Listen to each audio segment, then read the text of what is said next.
Barangay Captain sa Pasig, siniwalat na ang SK sa Pasig kumakalaban kay Mayor Vico Sotto. Yan ang pag-uusapan natin patungkol sa kinabibiliban, hinahangaan, and the most trusted city mayor in the country na si Mayor Vico Sotto. Ngayong araw po yan ng Martes, May 20. Pero bago natin umpisan yan or bago natin talakayin yan, ay humiling ako sa inyo na pakisubscribe ang aking YouTube channel. Paki-like and share na din po mga kaparokya para mas dumami pa po ang makapanood ng content natin. Maraming salamat po mga kaparokya sa mga solid viewers natin na OFW. Maraming salamat po at sobrang na-appreciate ko po kayo mga kaparokya.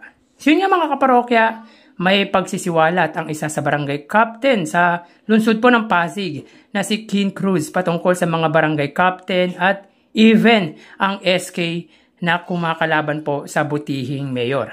Ayon dito mga kaparokya ay gusto niyang matuloy ang barangay election para mawala na di umano ang mga barangay captain at SK na salungat po sa prinsipyo ni Mayor Vico Sotto. So tara pakinggan natin ang sinabi nito patungkol po dito. Or ba kayo sa postponement ng barangay election? Ako kasi gusto ko mag-election sa December. Para mawala na yung mga kalaban ni Mayor Vico Sotto.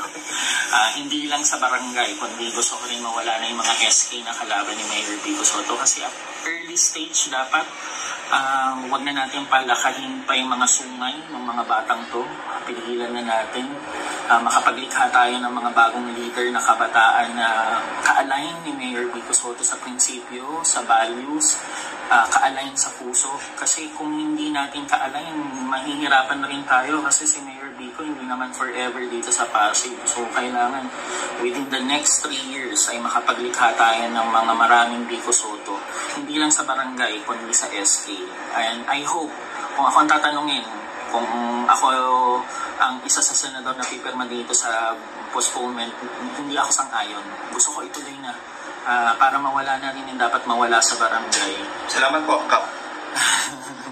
So yun nga mga kaparokya, big revelation ito para sa barangay captain ng barangay Manggahan na si King Cruz. Kung hindi ako nagkakamali mga kaparokya, dati itong councilor sa ticket ni Mayor Vico Sotto na nag-decide na tumakbo bilang chairman ng barangay Manggahan at siya rin ata mga kaparokya ang nasa likod ng pangalang Giting ng Pasig kung hindi po ako nagkakamali. Actually, tama po lahat ng sinabi nito mga kaparokya. Palitan na ang mga kabataang taliwas sa prinsipyo ng butihing mayor. Even yung mga barangay captain na taliwas po sa paniniwala or prinsipyong meron si Mayor Vico Sotto. Maraming magagaling na leader at mahuhusay na kabataan mga kaparokya. Kaya bigyan ng opportunity ang iba at palitan ang hindi ka-align sa pinaglalaban ng butihing mayor na si Mayor Vico. Anyways, alam naman po natin na maraming barangay officials or barangay captain ang ayaw sa good governance ni Mayor Vico Sotto. Pero nakakagulat lang din na kahit mga SK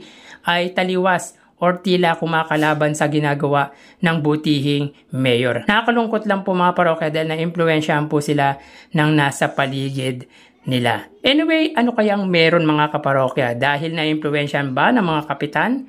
Dahil hindi ba sila makagawa ng tulad ng mga corrupt na leader? Kaya siguro para sa akin mga kaparokya, ito ang isa sa dahilan kung bakit pati ang SK ay ayaw kay Mayor Vico Sotto. Talagang malaki ang impluwensya ng pera pagdating sa politika at para kalabanin ang butihing mayor. Kaya para sa kapitan ay dapat matuloy ang halalang pangbarangay para maalis na ang mga kumakalaban sa butihing alkalde. Which is para sa akin ay tama lang din ang sinabi nito na hanggat maaga ay huwag nang palakihin ang mga sungay ng mga SK or yung sangguniang kabataan sa lungsod po ng Pasig.